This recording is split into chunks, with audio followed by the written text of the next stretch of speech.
Motivation জীবনকে বদলায় না, জীবনকে বদলায় মোটিভেশনের সেই সব কথাগুলো। আপনি কথাগুলো শুনলেন আর এক কান দিয়ে শুনলেন আর অন্য কান দিয়ে বের করেন, তাহলে আপনি হেরে গেলেন মানে আপনি আপনার সেই সাবেক জায়গায় যা পূর্বে ছিলেন। জীবন এমনি এমনি বদলায় না। জীবনের প্রতিটি সময় আপনার জন্য খুবই মূল্যবান। তাই মূল্যবানকে মূল্যায়ন করুন, যা অর্জন করছেন তা ধরে রাখুন। আজ আমি একটি সত্য কথা প্রকাশ করব, যা বাস্তব জীবনের অভিজ্ঞতা থেকে, তাহলে সেই কথাটা শুনুন।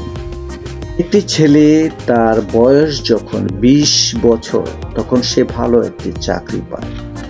তখন তার বেসিক স্যালারি ছিল 1625 টাকা। সবকিছু মিলিয়ে তার বেতন গিয়ে দাঁড়ালো 2850 টাকা। যখন তার চাকরির বয়স 6 বছর, তখন সে বিয়ে করে। বিয়ে করার পর তার একমাত্র সম্বল ছিল তার মাসিক বেতন 2850 টাকা। এভাবেই তাদের সংসার জীবন শুরু হয় খুব কষ্টে। পার হয়ে গেল 16 বছর। 16 বছর পর তার মাসিক বেতন হলো 28,500 টাকা। তখনও সে এভাবেই চলে যাচ্ছে। কিছু টাকা বাবা মাকে, আর কিছু টাকা তার ছেলে মেয়েদের হাতে, এবং কিছু টাকা তার স্ত্রীকে, এবং কিছু টাকা তার ব্যক্তিগত খরচের জন্য। মাস শেষ হওয়ার আগেই টাকার হিসাব শেষ। এভাবে শুরু হলো স্বামী স্ত্রীর মধ্যে ঝগড়া বিবাদ। বাবা মার কাছে হতে হচ্ছে ছোট। বাবা মা মনে করছে সে টাকা পয়সা জমাচ্ছে, আসলে কি তাই? আসলে তা না। তার সামান্য টাকা পয়সা এই পরিবারের জন্য কিছুই না। যেখানে তার ভাইয়েরা বিদেশ থেকে 50 থেকে 60,000 টাকা পাঠায়, সেখানে আপনি যদি 5,000 টাকা দেন, তাহলে তো সমস্যা বাড়বেই। কোনো এক সময় এই পরিবারে নেমে আসলো কালো ছায়া। ধ্বংস হয়ে গেল এই পরিবার। এই সব কিছু যখন মাথায় লোড নিতে পারছিল না ছেলেটি, তখন সে চাকরি ছেড়ে দেয়।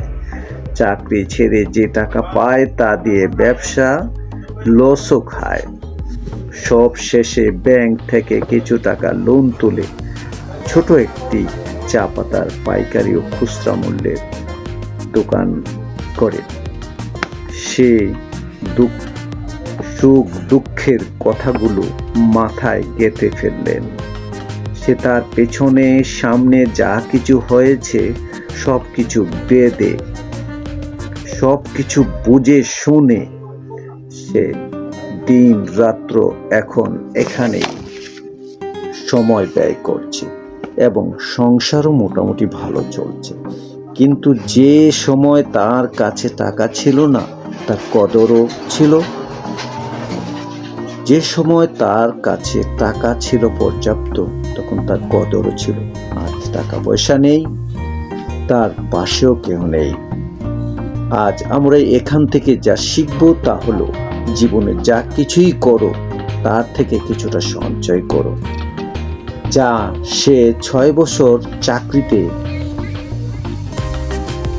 করে নাই, তার ছিল না কোনো সঞ্চয়, তাই তার বিয়ের পর অভাব অনটন পড়ে গেছে। যদি 500 টাকা করে সঞ্চয় করত, তাহলে 1 বছরে 6,000 টাকা, 6 বছরে প্রায় 36,000 টাকা হতো। এটাই ছিল তার জীবনের প্রথম ভুল। দ্বিতীয় ভুলটা হলো, সবার মন রাখতে গিয়ে নিজেকে ক্লান্ত হয়ে পড়তে হলো, এবং সংসারটা ধূলিসাৎ হয়ে গেল। তৃতীয় ভুল, রাগের মাথায় চাকরি ছাড়া। চতুর্থ হলো, পেনশন এসে যেখানে সেখানে টাকা ব্যয় করে পথে বসে গেল। ষষ্ঠ ভুলটি হলো, জীবন থেকে নতুন করে একটা শিক্ষা নেওয়া। জীবনের শুরু থেকে শেষ পর্যন্ত যা হয়েছে সব মিলিয়ে বাস্তবতাকে হার মানাতে আবারও চেষ্টায় লেগে পড়লো। এখনো সে অল্প পুঁজিতেই ভালোভাবে চলছে। জীবনের ভুল থেকে যা শিক্ষা নেওয়া আমাদের সকলেরই উচিত। জীবনের উত্থান পতন থাকবেই, এটাই চিরন্তন সত্য। পতন থেকে উঠে দাঁড়ানোর নামই হলো সফলতা। যদি আমার এই ভিডিওটি আপনাদের ভালো লেগে থাকে, অবশ্যই ইটিসি চ্যানেলে সাবস্ক্রাইব করে পাশে থাকবেন এবং পরবর্তী কোন ধরনের ভিডিও বানাবো তার জন্য অনুপ্রেরণা জানাবেন। ধন্যবাদ সবাইকে।